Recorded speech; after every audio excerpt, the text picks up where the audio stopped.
Meanwhile, 3 weeks into President Trump's administration, Republicans appear to be responding to the flutter of intrigue and incendiary statements largely by avoiding direct reaction to the president's conduct. Instead, congressional Republicans are responding to what they see as the positive offerings of the president's early agenda, like the Supreme Court nominee, Judge Neil Gorsuch, and the signing of conservative proposals on regulations, taxes, and health care. What's viewed by some as smile and nod reactions have been met with a swell of activism, from demonstrations to town hall confrontations, forcing members on the Hill into defensive postures.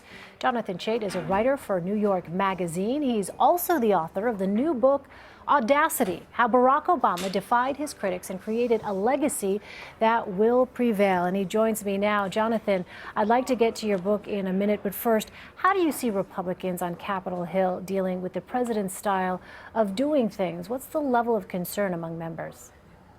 I think they're in a very transactional relationship, and as long as President Trump is promising to sign their bills, they're willing to put up with any kind of aberrant behavior, even illegal norm-violating behavior, because they think that Trump is going to deliver on their core agenda. Well, in thinking about the bind that Congress is in over a slowed agenda, you've written, quote, "The evidence shows that if Trump's agenda is stopped, voters will blame Trump and his party." So if gridlock continues, then what are the implications for Democratic strategy going forward?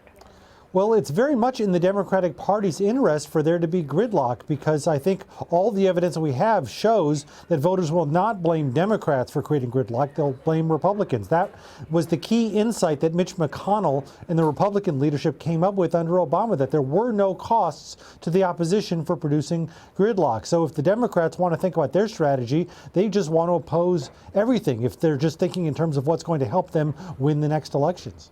Well, I want to ask you about the state of the Democratic Party. There's an argument that the grassroots protests, marches, and town hall disruptions that we're seeing are basically taking a page from the Tea Party movement of 2009. What's your take?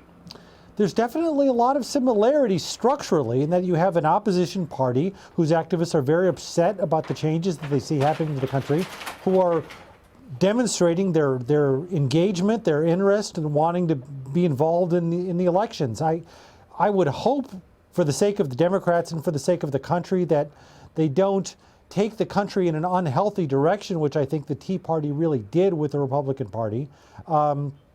But in a lot of ways, just in terms of pure politics, it's pretty similar. So Senator Bernie Sanders was asked about this in an interview over the weekend, and he said it's not a Tea Party because the Tea Party was essentially funded by the billionaire Koch brothers family. Are these demonstrations as spontaneous as they're being portrayed?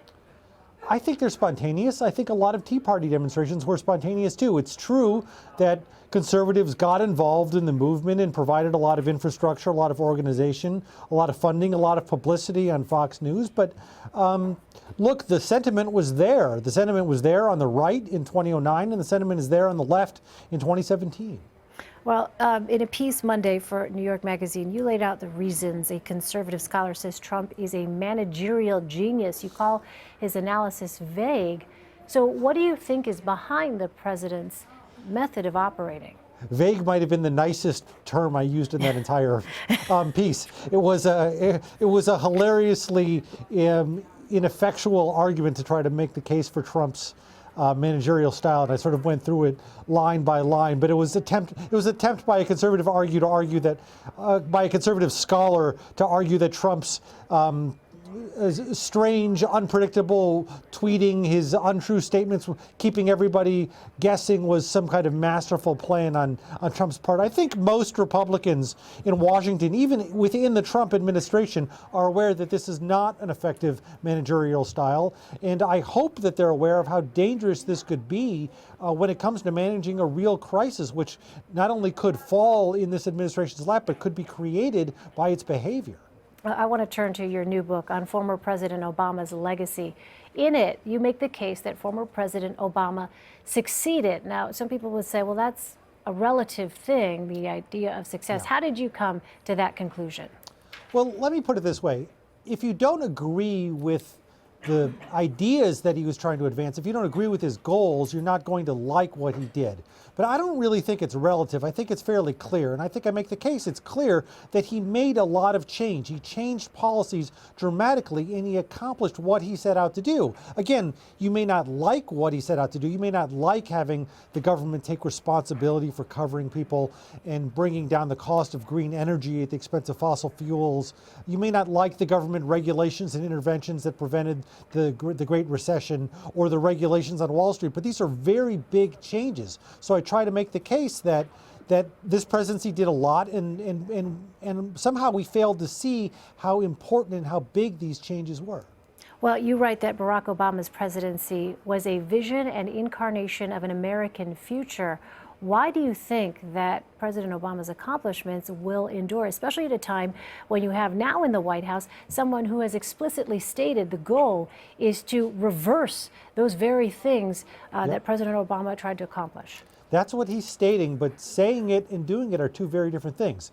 Look at Obamacare. That's the highest profile one. That goal for the Republicans is in huge, huge trouble because they have not been able to come up with an alternative plan for the entire 7 years that health care has been on the debate. And they keep saying they'll come up with a plan, but they never do. And the reason is they just don't have any way to give people an acceptable level of care while paying for the resources to provide it. Because the way that you provide for the resources for that care is just not, it doesn't fit with Republican ideology and Republican dogma. So they're stuck. They've promised everybody that they'll take care of them, but they have no way to do it. And I think if you look at the other issues, a lot of these same problems are coming up in one form or another. They want to get rid of Dodd-Frank and deregulate Wall Street, but they don't have the votes to do that either.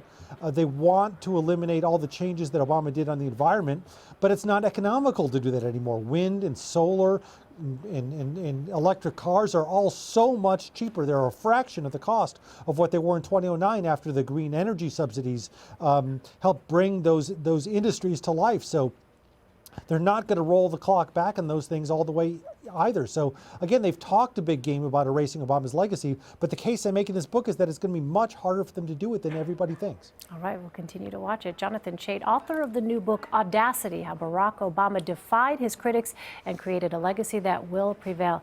Jonathan, thanks so much. Thanks for having me.